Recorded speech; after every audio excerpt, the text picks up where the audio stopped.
Assalamualaikum warahmatullahi wabarakatuh. Nama saya Nia Agistiani.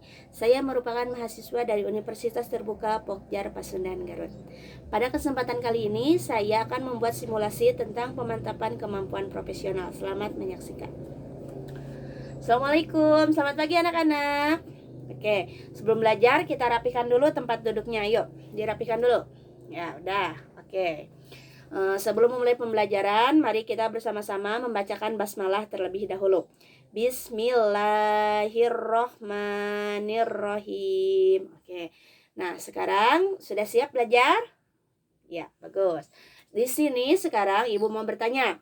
Coba siapa di sini yang pernah bermain sepak bola? Pasti anak laki-laki pernah. Ayo, siapa? Pernah, ya. Atau bermain basket, bermain bulu tangkis juga boleh.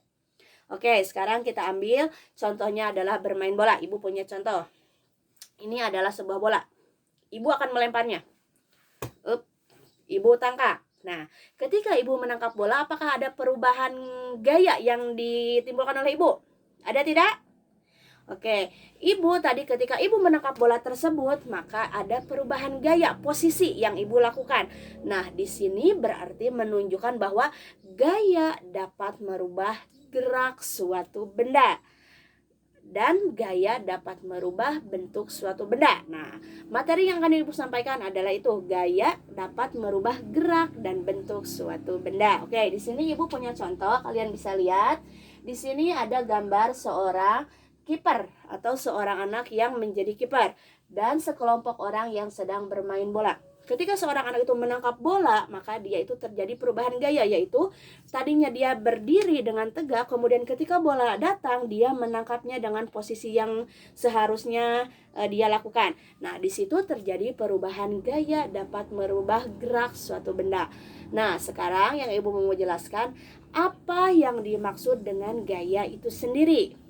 Gaya di sini dapat diartikan dorongan atau gerakan dari suatu benda. Nah, ketika kalian misalkan ada contoh lain, ibu saya bermain bulu tangkis, kalian lihat kan orang yang bermain bulu tangkis dilempar pakai shuttlecock, ya dilempar, maka di situ terjadi perubahan gerak. Nah, di situ menunjukkan adanya gaya, yaitu gaya dapat berubah menjadi gerak. Oke, nah sekarang kalian bisa lihat di buku, di situ ada contoh-contoh gaya dapat merubah gerak yang lainnya. Nah, sekarang ibu mau mencontohkan lagi bahwa gaya dapat merubah bentuk suatu benda. Di sini ibu punya contoh lagi. Di sini ada sebuah gelas, oke?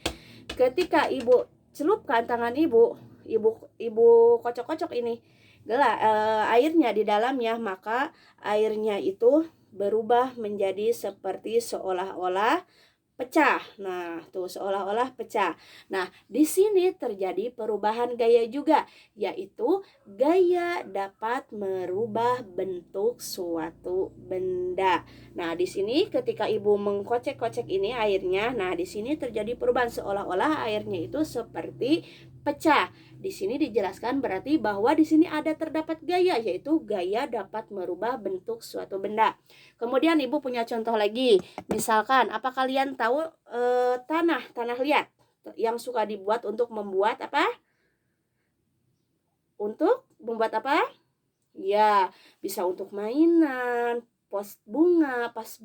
Nah, ketika tanah itu berbentuk bulat, kemudian kita tekan, misalkan kita tekan-tekan tanah itu, maka tanah tersebut akan berubah menjadi pipi. Nah, di situ juga terjadi perubahan, yang awalnya tanahnya bulat, kemudian kita tekan-tekan menjadi pipi. Nah, di situ berarti terjadi adanya gaya yang dapat merubah bentuk. Mungkin pembahasan dari ibu dicukupkan sekian. Mohon maaf apabila ada kesalahan. Untuk tugasnya dari ibu, coba kalian tuliskan gaya yang dapat merubah gerak benda minimal 5 dan gaya yang dapat merubah bentuk suatu benda sama minimal 5. Oke, dicukupkan. Terima kasih. Wassalamualaikum warahmatullahi wabarakatuh.